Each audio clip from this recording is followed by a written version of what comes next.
wipes industry continues to boom. Wipes are handy. And, oh, this is flushable. It is flushable, but it's not supposed to be there. The water that we have today is still the exact same water we had on day one. Nobody's making new water, so it's just constantly being recycled. What you flush ends up into our ocean. This is affecting 90% of Maine. Hi, my name is Steve Sloan. I'm the chief operator at the East End Wastewater Treatment Facility in Portland. There's a lot of effects that people don't see, and one of them is plugging the sewer lines in the street, which cause backups into private homes. Everything that is flushed down the toilet that is not part of human waste, like toilet paper and everything else, has to be taken out. Either the consumer puts it out in their weekly trash, or everybody's paying for it. The removal of the physical wipe itself, because it doesn't biodegrade, is an expense. So it hurts people in their pocketbooks, and then it can also hurt people in their health. I'm Lynn Richard. I work as the Environmental Education Coordinator for the Portland Water District. Pumps are made for liquefied waste, not rags or solids or things that will clog it. So when they all arrive in a big old clump at the pump station, they're going to clog that pump. So we're trying to work cooperatively to get the public message out there, not to flush these things. There's better alternatives. Ann Pistel. I work for the Maine Department of Environmental Protection. Definitely seen wipes become more of a problem, clogging pumps, causing a lot of problems at our wastewater plant. Clogs are creating overflows. It's basically the same as somebody that needs bypass surgery. The arteries are starting to plug, and eventually they'll plug completely. Well, when that happens, nothing else is going to go through it.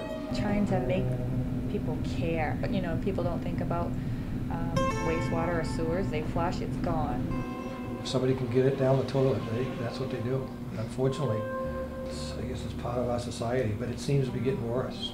Portland Water District, we take out an average around 200 tons a year of debris out of the pump stations, not counting what we take out of the treatment plant. Changing behavior is a long-term goal, a long-term process. And our job is to protect the environment. We're doing that, but the consumer can help us take a big load off. They can do it right at home.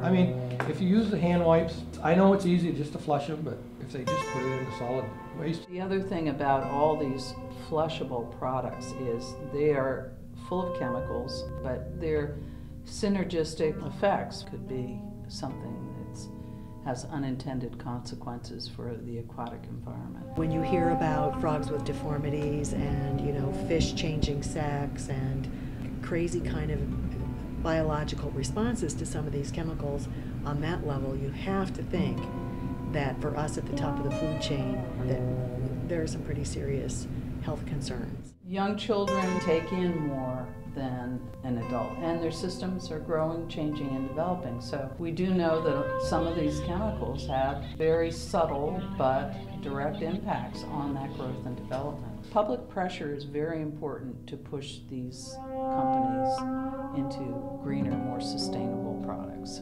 That's one of my big concerns, but the biggest concern is in the pump stations, plugging those pumps so that they can't deliver the flow here, causing an unnecessary sewer overflow into the bay. Stewards of the bay, we're the biggest discharger in the state of Maine. Our job is to protect the bay. These wipes, they're part of the enemy. Education is key to let the consumers know that, hey, this stuff can't be flushed. We can't be putting our waste directly into waterways. The young kids in K through 5 or 6, and you show them what happens in the environment, they're the ones that will police their parents and say, hey mom, you can't throw that in the toilet. The way the Native Americans used to think, we don't really own this. We're just stewards and borrowers. Whatever our impact is, we have a little bit of control over. So do we want our impact to be looked at in a positive way or a negative way? Do we want it to be good or bad? To me, that's the direction you point. Try to leave it better, not worse.